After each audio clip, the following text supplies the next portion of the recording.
الگ ہے تراویح روزوں کی شان، مزہ سحری افطاری کا کب کہاں بسم اللہ الرحمن الرحیم۔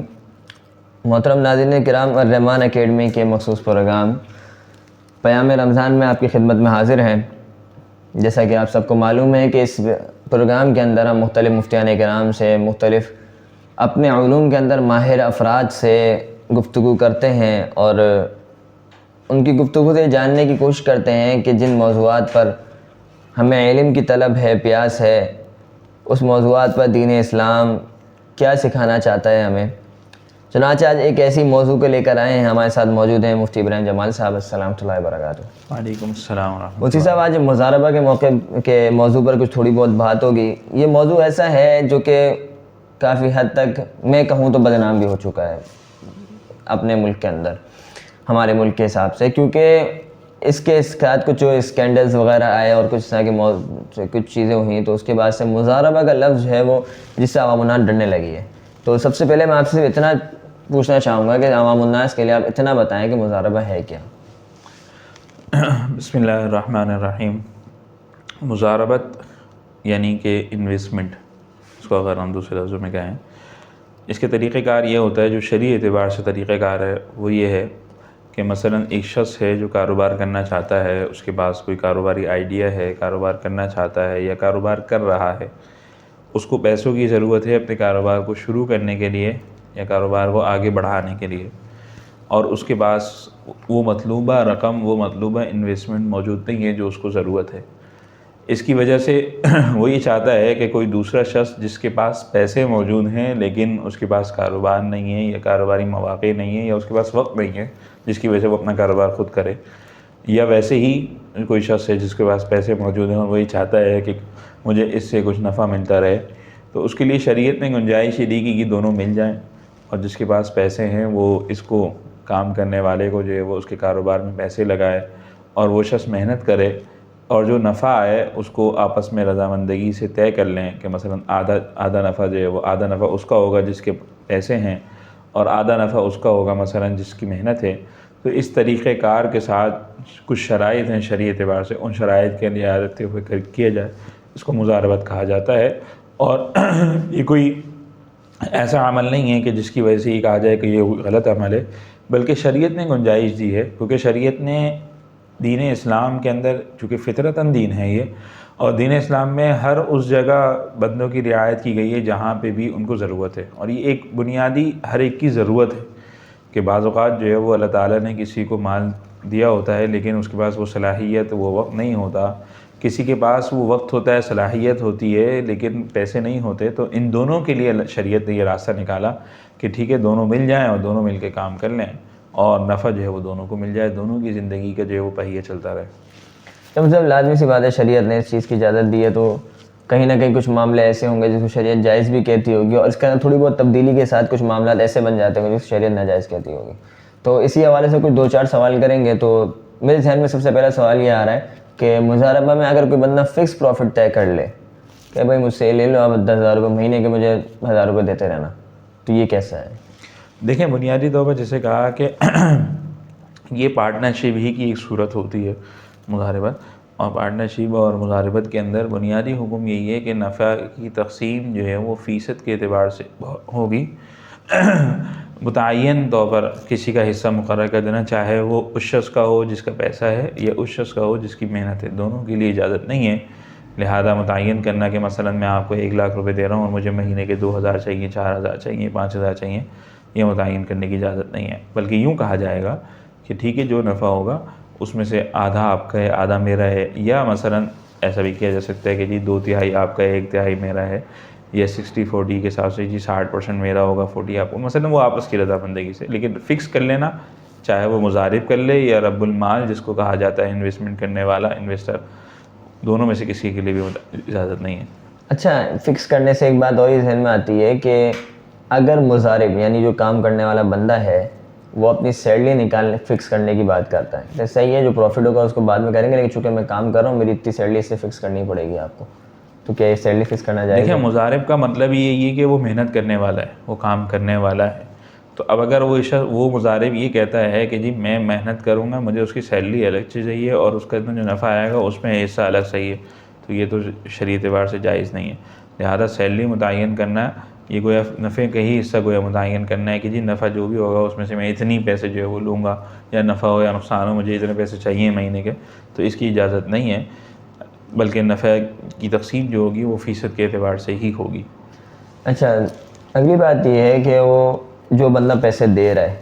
کیا اس کو یہ بات معلوم ہونا ضروری ہے کہ سامنے والا بندہ کام کیا کر رہا ہے، اس پیسے سے کون سا کام کرے گا وہ؟ دیکھیں اگر اس کی 2 صورتیں ہوتی ہیں. بعض اوقات وہ مضاربت ہوتی ہے مقید، جس کو ہم کہتے ہیں کہ جی متعین چیزوں میں مضاربت کی جائے. تو اگر تو شرعی جو آپس میں معاملہ ہو رہا ہے اس کے اندر یہ طے کر لیا گیا ہے کہ آپ نے فلاں کاروبار کرنا ہے، مثلا کپڑے کا کاروبار کرنا ہے اور اس کے علاوہ کوئی اور کاروبار نہیں کرنا، تو پھر تو مضارب کے لیے لازم ہے کہ وہ اسی متعین تجارت کو کرے. لیکن اگر ایسا نہیں ہے، مطلقاً مضاربت کی جا رہی ہے، مطلب پیسے دینے والا مضارب کو یہ کہتا ہے کہ جی یہ پیسے لے لو، اپنی مرضی سے جس جائز حلال کاروبار میں اس کو لگانا چاہو اس میں لگا دو، تو اب مضارب کی مرضی ہے کہ وہ جس میں بھی لگانا چاہے لگا دے. بنیادی شرط یہ ہوگی کہ وہ کاروبار جائز ہو اور حلال ہو. چلو ایک اور بات اس سے مضاربت مقید سے یاد آئی کہ اگر وہ استثناء و قید لگاتا ہے، بھائی آپ نے کاروبار مثال کے طور پر کوئی بندہ پیسے دے بولے آپ نے کاروبار کراچی کے اندر کرنا ہے، کراچی سے باہر نہیں کرنا آپ نے، یعنی کسی کو مال نہ کراچی سے باہر دینا نہ کراچی سے باہر سے لینا ہے، تو کیا یہ اس طور میں یہ مقید ہوگا کہ صرف نے کراچی کے اندر کام کرنا ہے یا پھر اس کو اجازت ہوگی کہاں جا سکے؟ دیکھیں اگر تو متعین ہے تو متعین کی صورتیں کئی ہو سکتی ہے. متعین کی صورت ایک ہی ہوتی ہے کہ جی کاروبار فلاں قسم کا کرنا ہے. دوسری صورت متعین کی یہ ہوتی ہے کہ جی اسی شہر میں کرنا ہے جس شہر میں مضاربت کی جا رہی ہے. تو اس طرح اگر متعین کر لیا گیا ہے تو متعین ہو جائے گا. اب مضارب کے لیے اجازت نہیں ہے کہ وہ اس شہر سے باہر جا کر کوئی خرید و فروخت کا معاملہ کرے، کوئی اور معاملہ کرے. اچھا، یہ بھی اسی چیز میں آئے گا، کوئی کہتا ہے بھائی آپ نے جتنا مال بنانا ہے سب ایکسپورٹ کرنا ہے، آپ نے ملک میں کوئی نہیں بیچنا، تو اس کا وہ سوا کوئی ملک میں بیچے گا اسے؟ جی ہاں، اس میں دیکھیے جو بھی چیز متعین اگر ایگریمنٹ جس وقت یعنی جس وقت آپس میں معاملہ کر رہے ہیں اس وقت انہوں نے متعین کر لیا تو متعین کرنے سے متعین ہو جائے گا. جب صاحب اگلا سوال کہہ لیں یا پھر ایک سچویشن کہہ لیں جو آج کل عام طور پر مضاربہ اسکینڈل میں سامنے آئی ہے، اگر کوئی مضارب حد سے زیادہ نفع دے رہا ہو اور آپ کی عقل کہہ رہی ہے کہ نہیں دے سکتا اتنا نفع یہ، تو وہ نفع لینا جائز ہے؟ دیکھیں یہ نفع لینا جائز یا ناجائز کی بات تو بعد میں آئے گی نا. پہلے تو بنیادی طور پر جو بھی رقم لگانے والا ہے تو اگر وہ کسی سے مشورہ کرے یا خود بھی سوچے کہ جی کاروبار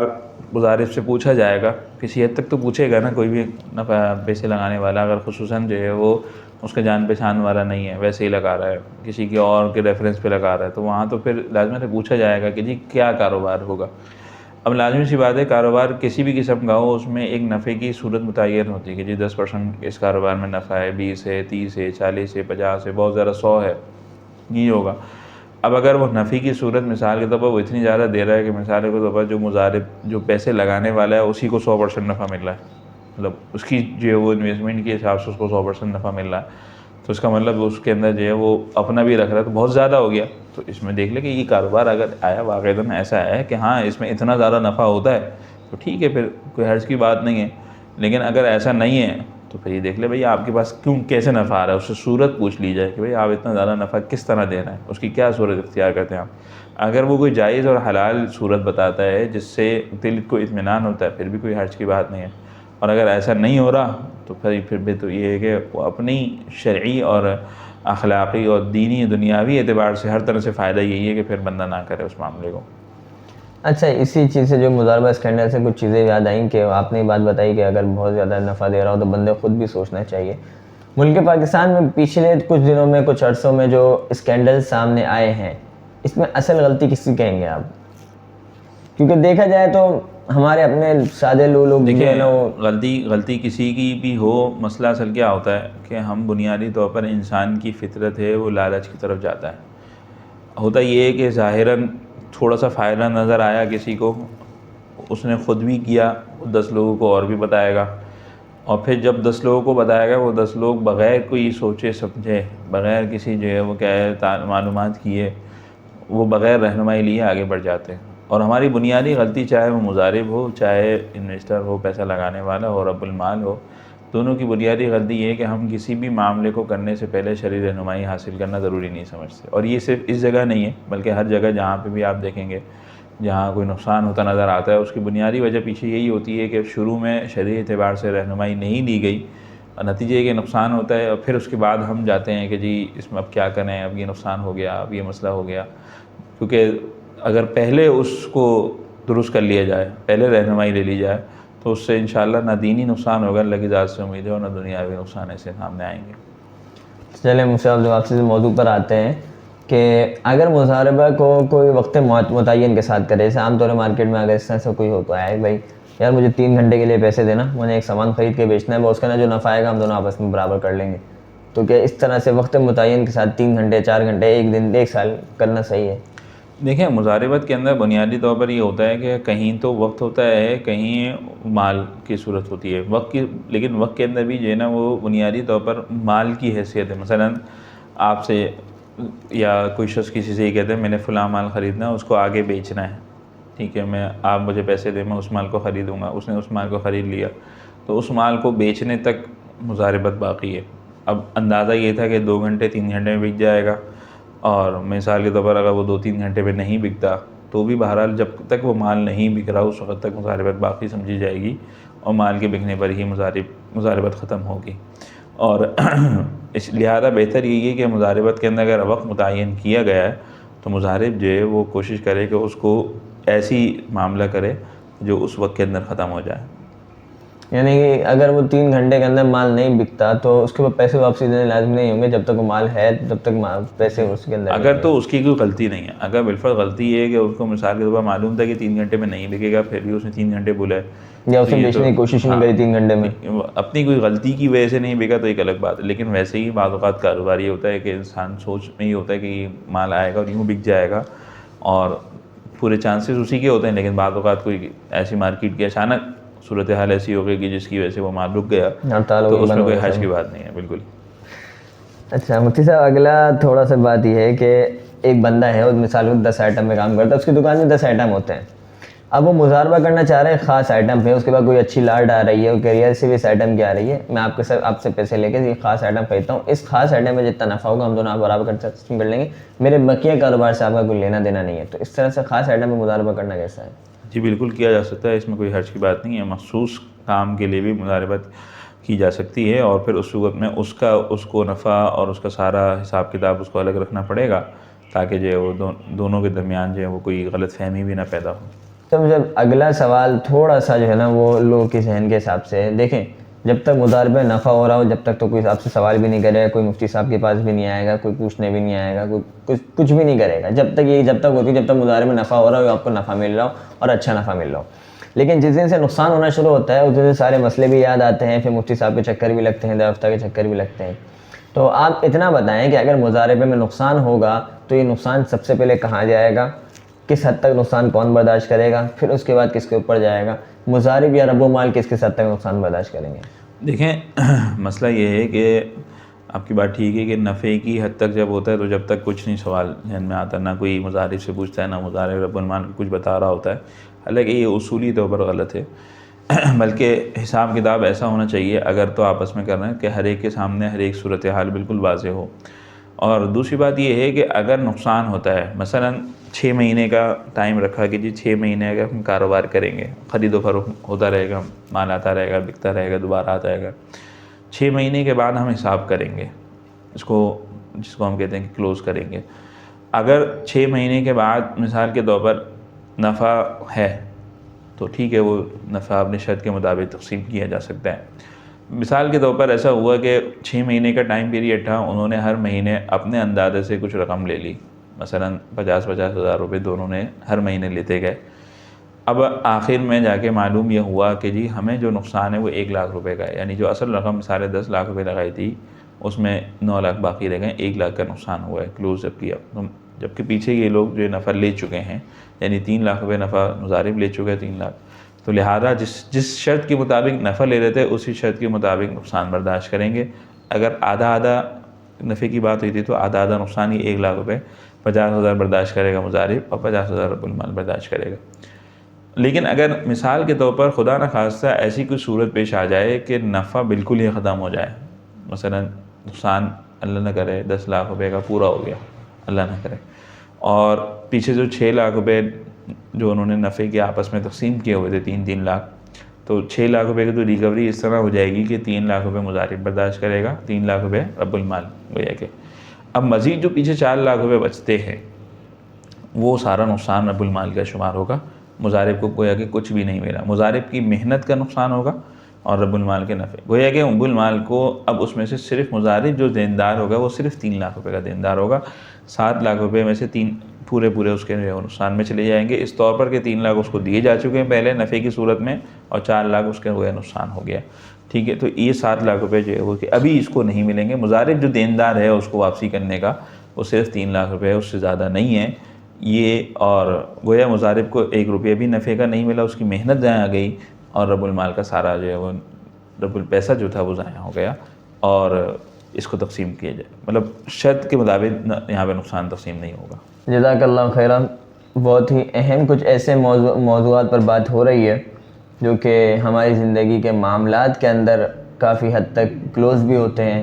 ہم اس کو کرتے بھی ہیں، اور بعض دفعہ تو چھوٹی موٹی غلطیوں کی وجہ سے اپنے کمائی ہوئی رقم کو خود ہی مشکوک یا پھر حرام تک لے جاتے ہیں۔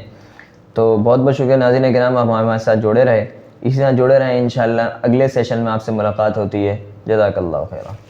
الگ ہے تراویح روزوں کی شان، مزہ سحری افطاری کا کب کہاں۔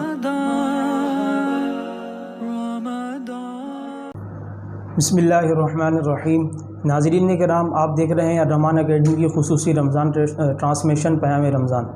اب ہم چلتے ہیں اپنے دوسرے سیگمنٹ کی طرف، آپ کے مسائل کا حل، جس میں ہم مختلف مفتیان کرام کے ساتھ بیٹھ کر دینی مسائل کے بارے میں بات کرتے ہیں اور شریعت کی روشنی میں ان سے رہنمائی حاصل کرتے ہیں۔ آج ہمارے ساتھ مہمان ہیں مفتی عفنان صاحب، ان سے ہم کچھ سوالات پوچھیں گے اور شریعت کی روشنی میں رہنمائی حاصل کریں گے۔ السلام علیکم ورحمۃ اللہ۔ وعلیکم السلام ورحمۃ اللہ وبرکاتہ۔ مفتی صاحب، پہلا سوال یہ ہے کہ اپنے بھائی یا بہن کو زکوٰۃ کے پیسے دے سکتے ہیں اگر وہ مستحق ہوں؟ بسم اللہ الرحمن الرحیم، نحمدہ ونصلی ونسلم علی رسولہ الکریم، اما بعد۔ دیکھیں، 2 رشتے ایسے ہیں جن کو زکوٰۃ نہیں دی جا سکتی، ان کے علاوہ آپ سب کو دے سکتے ہیں بشرطے کہ وہ مستحق ہو۔ وہ 2 رشتے کون سے ہیں؟ ایک تو میاں بیوی کا رشتہ ہے کہ بیوی شوہر کو نہیں دے سکتی اور شوہر بیوی کو نہیں دے سکتا، اور اس کے علاوہ جو ہے جن سے آپ کا ولادت کا تعلق ہے، یعنی ماں باپ اولاد کو، اولاد ماں باپ کو، نانی دادی اپنے نواسے پوتے کو، پوتے اپنے، جن سے آپ کے ولادت کا تعلق ہے ان کو نہیں دے سکتے، بس ان 2 رشتوں کو نہیں دے سکتے، لہذا بہن بھائی کو زکوٰۃ دے سکتے ہیں۔ جزاک اللہ۔ اگلا سوال یہ پوچھا ہے کہ اگر کسی شخص پر روزے کی حالت میں غسل واجب ہو جائے تو غسل واجب ہونے کی وجہ سے اس کا روزہ ٹوٹ جائے گا یا روزہ باقی رہے گا؟ روزے کی حالت میں احتلام ہو گیا، غسل واجب ہو گیا تو اس سے روزہ نہیں ٹوٹتا، بس اس کو چاہیے جلد از جلد غسل کر لے، اس میں کوئی ایسی بات نہیں ہے۔ ماشاء اللہ۔ اگلا سوال یہ ہے کہ اگر کسی شخص کوئی تراویح پڑھ رہا تھا، کچھ رکعت اس کی نکل گئی، تو اب وہ اس کو ادا کرنے کی اس کی کیا صورت ہوگی؟ دیکھیں، اگر وہ جماعت کے ساتھ ادا کر رہا ہے تو اس کو چاہیے کہ جب امام اپنی تراویح ختم کرے، وطر بھی امام کے ساتھ ادا کر لے اور بعد میں اپنی چھوٹی ہوئی رکعتیں ادا کر لے۔ لوگ یہ سمجھتے ہیں کہ وطر کے بعد تراویح نہیں ہو سکتی، لہٰذا وہ الگ تراویح پڑھنے کھڑے ہو جاتے ہیں، وطر چھوڑ دیتے ہیں۔ تو بھائی، امام کے ساتھ اگر وطر ہو رہے ہیں تو جماعت کے ثواب کے حصول کے لیے امام کے ساتھ ہی کیا کر لیں؟ وطر پڑھ لیں، اور جو اپنی باقی بچی ہوئی چھوٹی ہوئی تراویح ہیں، رکعتیں ہیں، وہ بعد میں ادا کر لیں۔ اگلا سوال یہ پوچھا ہے کہ آج کل رفاہی اداروں میں، ہسپتالوں میں، مدارس وغیرہ کی تعمیر میں زکوٰۃ کے پیسے دے سکتے ہیں؟ دیکھیں، یہ 3 سوال الگ الگ ہو گئے۔ رفاہی اداروں میں، اسی طریقے سے اللہ آپ کا بھلا کرتے ہیں ہسپتالوں میں، اور تیسرا آپ نے کہا مدارس کی تعمیر میں، تو تینوں کا میں بتا دیتا ہوں آپ کو۔ دیکھیں، پہلی بات تو یہ کہ رفاہی اداروں میں یا ہسپتالوں کے اندر زکوٰۃ دینے کے لیے ضروری ہے کہ وہاں پر زکوٰۃ مستحق پر خرچ ہوتی ہو، اور مستحق پر اس طرح خرچ ہوتی ہو کہ مالکانہ طریقے سے اس کو دی جائے، ٹھیک ہے؟ یا پھر یہ کہ زکوٰۃ کا وہاں تملیغ کا نظام موجود ہو، ہسپتال کے اندر بھی اور رفاہی اداروں کے اندر بھی۔ یہ ہم ایک نظام بنا کے دیتے ہیں، اس نظام کے اندر زکوٰۃ کو کیسے لینا ہے، زکوٰۃ اسسمنٹ فارم ہوتا ہے، پھر اس کے بعد زکوٰۃ کو پارک کیسے کرنا ہے، اس کے لیے پارکنگ اکاؤنٹ ہوتا ہے،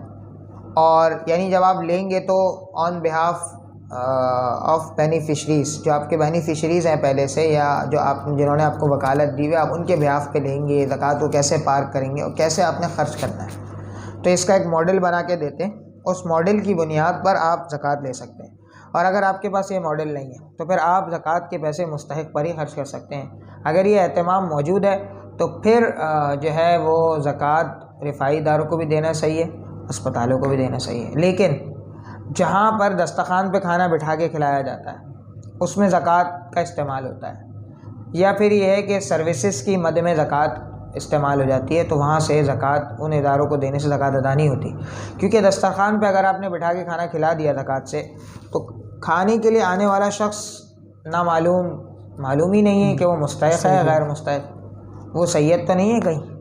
اسی طریقے سے وہ جو آ رہا ہے دوسرا اس کی تملیک نہیں ہے. اب بٹھا کے کھانے میں تو اباحت ہے، چائے کھا لے چائے چھوڑ دے. تو حالانکہ زکوٰۃ کے لیے جو اللہ جل شانہ نے لفظ استعمال کیا ہے وہ ایتاء الزکاۃ، ایتاء کا مطلب ہے تملیک، مالکانہ طور پہ دینا. تو اس لیے تملیک کا نظام جہاں موجود ہو وہاں زکوٰۃ دے سکتے ہیں، جہاں موجود نہ ہو وہاں پہ زکوٰۃ دینے میں احتیاط کریں. البتہ یہ کہ آپ کو اس بات کی یقینی گارنٹی ہو کہ بھائی یہ زکوٰۃ صحیح استعمال کرتے ہیں تو پھر آپ دے سکتے ہیں. باقی رہا مدارس کی تعمیر میں، تعمیرات پہ زکوٰۃ براہ راست نہیں لگ سکتی. ہاں مستحق بچے ہوں ان کے دی جائے، اور وہ تملیغ کے بعد جو ہے وہ اس میں لگ جائے تو لگ سکتی ہے تعمیرات کے اندر، ورنہ براہ راست تعمیرات پہ زکوٰۃ لگانا جائز نہیں، اس سے زکوٰۃ ادا نہیں ہوگی. اس لیے جہاں مدارس کے اندر بھی دے رہے ہوں وہاں بھی یہ دیکھیں کہ زکوٰۃ کو صرف کرنے کا، زکوٰۃ کو اس کے اپنے مصرف میں لگانے کا وہاں پہ نظام موجود ہے یا نہیں. تو اگر ایسا ہے تو وہاں زکوٰۃ دیں، ورنہ نہیں. مفتی صاحب یہ اگر ایک سوال یہ ہے کہ اگر کوئی شخص کھانا پکا کر اس کے ہینڈ اوور کر دے، اس کے ہاتھ میں دے دے، گھر جا کے کھاؤ جہاں بھی جا کے کھاؤ، تو زکوٰۃ کی مد میں تو یہ درست ہوگا؟ اگر وہ بندہ مستحق ہے جس کو دے رہے ہیں تو پھر دے سکتے ہیں، بالکل زکوٰۃ کی مد میں کھانا دے سکتے ہیں، بالکل. اچھا ایک سوال یہ ہے کہ کتابوں کے اشاعت میں زکوٰۃ کی رقم کا استعمال درست ہے؟ دیکھیں کتابوں کی اشاعت کے اندر جہاں تک زکوٰۃ کی رقم کو خرچ کرنے کی بات ہے، استعمال کرنے کی بات ہے، تو اس میں پہلی بات تو یہ ہے کہ اس میں ایک مسئلہ یہ آتا ہے کہ آپ نے کتاب زکوٰۃ کے پیسوں سے 1000 کتابیں چھپوا لی، مثال کے طور پہ وہ چھپی، اللہ آپ کا بھلا کر دے، 1 لاکھ روپے کی، ٹھیک ہے. اب آپ وہ کتابوں کی مارکیٹ ویلیو کیا ہے، کتنے کی نکلے گی بھی کہ نہیں نکلے گی، کب نکلے گی، اور اگر آپ مستحق کو دیتے ہیں یا تقسیم کرتے ہیں تو پھر ایسی صورت کے اندر تو اس میں کون سی قیمت لگائی جائے؟ تو ہم یہ کہتے ہیں کہ اس کی قیمت خرید لگائی جائے. کیا لگائی جائے بھائی؟ احتیاطاً قیمت خرید. حضرت تھانوی رحمۃ اللہ علیہ نے لکھا ہے، کیونکہ جو رسالے چھپوائے جاتے ہیں زکوٰۃ سے وہ تقسیم کرنے ہوتے ہیں، یا پھر اس کے اندر بعض اوقات کیا ہوتا ہے کہ وہ جو ہے اللہ آپ کا بھلا کرے یہ نہیں پتہ ہوتا کتنے میں فروخت ہوگا، کب فروخت ہوگا. تو پھر ایسی صورت میں اگر کوئی زکوٰۃ سے چھپاتا ہے تو قیمت خرید کے اعتبار سے اس کو زکوٰۃ میں کاؤنٹ کر لیا جائے. یہ احتیاط کی بات ہے. چھپوا کے مستحقین کو دے گا بس، اس کے علاوہ نہیں. مفتی صاحب اگلا سوال یہ ہے کہ آج کل دکانوں میں کچھ مال ایسا ہوتا ہے، مال تجارت جو بک نہیں رہا ہوتا، اور اگر ہم وہی مال تجارت زکوٰۃ کی بد میں کسی مستحق کو دے دیں تو اس طرح کرنا درست ہوگا، زکوٰۃ ادا ہو جائے گی؟ دیکھیں مسئلہ یہ ہے کہ دکان پہ جو مال ایسا ہے جو بک نہیں رہا، اس کی کیا وجہ ہے؟ اس میں کوئی نقص ہے یا وہ آؤٹ آف سیزن ہو گیا، سیزن میں مال نکلتا ہے سیزن کے علاوہ نہیں نکلتا؟ تو ایسی صورت کے اندر آپ ایسی چیز زکوٰۃ میں دیں جو آپ خود لینا بھی پسند کرتے ہیں، کیونکہ زکوٰۃ صدقات جو ہے پہلے جاتے ہیں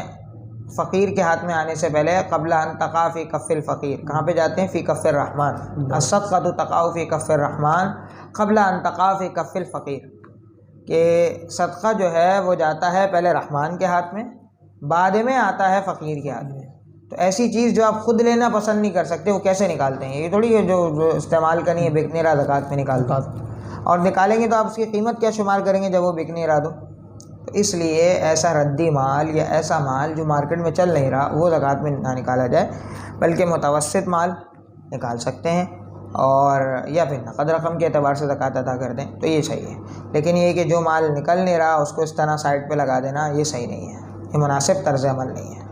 مفتی صاحب اگلا سوال یہ ہے کہ اگر رمضان میں کسی کے وطر میں 1 رکعت نکل جائے اور وہ امام کے ساتھ بھی دعا قنوت پڑھے گا، تو جب وہ اپنی تیسری رکعت پڑھ رہا ہوگا تو دعا قنوت پڑھنا ضروری ہوگا یا اس کو چھوڑ سکتا ہے؟ بسم اللہ الرحمن الرحیم. جو تیسری رکعت وہ پڑھے گا وہ تعداد کے اعتبار سے تو وہ تیسری ہے، لیکن پڑھنے کے اعتبار سے، قرات وغیرہ کے اعتبار سے وہ پہلی ہے، لہذا اس کے اندر وہ دعا قنوت نہیں پڑھے گا، اور دعائے قنوت پڑھے بغیر ہی رکوع سجدہ کر کے نماز کو مکمل کرے گا. اور اگر پڑھ لیتا ہے تو پھر ایسی صورت میں سجدہ صاف کرے گا۔ اچھا، اسی سے متعلق سوال ہے کہ وطر کی ایک رکعت بھی ہے، وطر ایک رکعت کا بھی ہوتا ہے؟ دیکھیں بات یہ ہے کہ یوتر برکع کہ حدیث کے الفاظ آتے ہیں کہ ایک رکعت کے ساتھ وطر ملا لو، وطر بنا لو۔ ہم اس کا مطلب یہ لیتے ہیں کہ 2 رکعت پڑھ لاؤ، اس کے ساتھ ایک رکعت اور ملا کر وطر بنا لیں۔ کیا تنہا ایک رکعت پڑھ سکتے ہیں یا نہیں؟ تو دیگر ائمہ کے تو اجازت ہے۔ فقہ حنفی کے اندر ایک رکعت وطر نہیں ہے، اور ایک حدیث شریف میں آپ علیہ الصلاۃ والسلام نے فرمایا نہا عن البطیرہ، بطیرہ یعنی ایک رکعت اس کی اجازت نہیں دی، اور لہذا جہاں یہ ہے کہ یوتر برکع کے الفاظ ہیں تو مطلب یہ ہے کہ 2 رکعت کے ساتھ ایک رکعت ملا لو، یہ ہمارے حنفیہ کے یہاں اس کا مطلب ہے جو حدیث کی تشریح بیان کی جاتی ہے۔ باقی دیگر ائمہ کے یہاں ایک رکعت ہے، وہ پڑھ سکتے ہیں۔ اسی سے اگلا سوال یہ ہے کہ آج کل عید کے موقع پر ڈیبٹ کارڈ میں، کریڈٹ کارڈ میں جو ڈسکاؤنٹ ملتا ہے شاپنگ وغیرہ پہ، تو یہ کریڈٹ کارڈ میں درست ہوگا یہ ڈیبٹ کارڈ؟ دیکھیں ڈیبٹ اور کریڈٹ جو کارڈ کی جہاں تک بات ہے، دونوں کے احکام میں تھوڑا فرق بھی ہے۔ ڈیبٹ کارڈ عام طور پر جو بینک جاری کرتا ہے اس کا مطلب یہ ہوتا ہے کہ آپ کے اکاؤنٹ میں جب تک پیسے ہیں آپ اس کارڈ کو یوز کر سکتے ہیں، اکاؤنٹ خالی تو آپ یوز بھی نہیں کر سکتے۔ ڈیبٹ کارڈ کا جو ڈسکاؤنٹ ہے، اگر آپ نے ڈیبٹ کارڈ جو ہے وہ اسلامک بینک سے، غیر سودی بینک سے بنایا ہوا ہے تو پھر آپ ڈسکاؤنٹ کو اویل کر سکتے ہیں، ڈسکاؤنٹ آپ لے سکتے ہیں۔ اور اگر آپ نے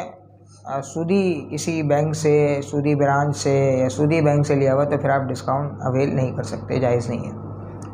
یہ تو وہ صورت تھی جب کہ ڈسکاؤنٹ بینک دے رہا ہو۔ اگر اسٹور والا دے رہا ہے، ریسٹورنٹ والا دے رہا ہے اس بینک کے کارڈ کو استعمال کرنے پر تو پھر آپ لے سکتے ہیں، بالکل لے سکتے ہیں۔ اور بعض اوقات یہ ہوتا ہے کہ بینک دیتا ہے، بعض اوقات ریسٹورنٹ یا پھر دکاندار دیتا ہے، اور بعض اوقات ایک صورت یہ ہوتی ہے کہ کچھ پرسنٹ بینک دے رہا ہوتا ہے، کچھ پرسنٹ اسٹور یا ریسٹورنٹ وغیرہ دے رہے ہوتے ہیں۔ تو ایسی صورت کے اندر ہے یہ کہ اگر اسلامک بینک ہے تو آپ استعمال کر سکتے ہیں، ورنہ احتیاط کریں۔ یہ تھی ساری تفصیل ڈیبٹ کارڈ۔ جہاں تک معاملہ کریڈٹ کارڈ کا، تو پہلی بات تو یہ ہے کہ ضرورت ڈیبٹ کارڈ سے پوری ہو جاتی ہے، کریڈٹ کارڈ نہ بنوایا جائے۔ ہاں ابھی کچھ بینکوں نے جو ہے کریڈٹ کارڈ، اسلامک بینکوں نے کریڈٹ کارڈ کا اجرا کیا ہے تو وہ لے سکتے ہیں، کیونکہ وہ سودی معاہدے سے بھی خالی ہوتی ہے۔ ورنہ نارمل جو سودی بینک ہوتے ہیں جو کریڈٹ کارڈ کا اجرا کرتے ہیں تو اس میں ایک سودی شق ہوتی ہے، وہ یہ کہ اگر آن ٹائم وقت پر پیمنٹ نہیں کی تو پھر آپ کو اتنا سود دینا ہوگا، سودی معاہدے تو شامل ہو گیا۔ اور جہاں تک رہا اس پہ ڈسکاؤنٹ کا معاملہ، تو پہلی بات تو یہ کہ کریڈٹ کارڈ نہیں استعمال کرنا چاہیے، لیکن اگر کسی نے مجبوری میں بنوا لیا ہے جہاں ڈیبٹ کارڈ سے ضرورت پوری نہیں ہوتی، باہر ممالک سے لوگ سوال کرتے ہیں، تو پھر ایسی صورت میں کریڈٹ کارڈ بنوا سکتے ہیں۔ اور اس صورت کے اندر اس بات کو مد نظر رکھا جائے کہ آن ٹائم پیمنٹ کر دیا تاکہ کسی قسم کا سود لگنے کا کوئی شائبہ باقی نہ رہے۔ اور اگر جو ہے اللہ آپ کا بھلا کرے اس پہ ڈسکاؤنٹ ملتا ہے تو اسلامک بینک کا ہو تو ڈسکاؤنٹ لینے میں کوئی حرج ہی نہیں ہے، اور سودی بینک کا ہو تو ایسی صورت کے اندر اگرچہ تکییف کے اعتبار سے، فقہی رائے کے اعتبار سے اس میں کچھ گنجائش ہے، لیکن احتیاط کرنے کا مشورہ دیتے ہیں، اس میں سختی نہیں ہے، اس میں گنجائش ہے۔ جزاک اللہ۔ اگلا سوال اعتکاف کے متعلق ہے کہ اگر کوئی شخص مصنون اعتکاف میں بیٹھا ہوا ہے اور اس کے کوئی قریبی رشتہ دار کا انتقال ہو جاتا ہے، والد وغیرہ کا، تو وہ اعتکاف سے اٹھ کے جا سکتے ہیں دوسری مسجد میں جنازہ پڑھنے کے لیے؟ دیکھیں اعتکاف میں بیٹھے ہوئے شخص کا مسجد سے نکلنا جنازے کے لیے تو صحیح نہیں ہے۔ ہاں یہ ہو سکتا ہے کسی ضرورت سے نکلا اور معتکف جو ہے وہ جنازے سے ہوتا ہوا آ جائے تو وہ ہو سکتا ہے، لیکن اگر وہ اس غرض سے نکلے گا تو ایسی صورت کے اندر اس کا اعتکاف فاسد ہو جائے گا۔ اچھا، مجھ سے ایک سوال یہ ہے کہ اگر مسجد کے حدود کے اندر بیسن وغیرہ لگا ہوا ہے وضو کے لیے اور اس میں رش ہے، تو صرف رش کی بنیاد پر مسجد کے حدود سے باہر نکل سکتے ہیں وضو کرنے کے لیے؟ دیکھیں اگر ضرورت مسجد کے اندر پوری ہو سکتی ہے تو مسجد سے باہر نہیں جا سکتے، انتظار کر لیں۔ انتظار کرنا پڑے۔ صحیح ہے مفتی صاحب، بہت بہت جزاک اللہ، آپ نے ہمیں ٹائم دیا۔ اسی طریقے سے ہم ناظرین کا بھی بہت بہت شکریہ ادا کرتے ہیں کہ آپ ہمارے ساتھ جڑے رہے۔ آپ اپنے سوالات بھی ہمیں بھیج سکتے ہیں، جو بھی سوالات ہوں ویڈیو کے کمنٹ میں، یا واٹس اپ نمبر چل رہا ہوگا اس میں بھی آپ اپنے سوال ارسال کر سکتے ہیں۔ جزاک اللہ، بہت بہت ملتے ہیں اگلے ایپیسوڈ میں انشاءاللہ۔ السلام علیکم ورحمۃ اللہ وبرکاتہ۔ الگ ہے تراویح روزوں کی شان، مزہ سحری افطاری کا کب کہاں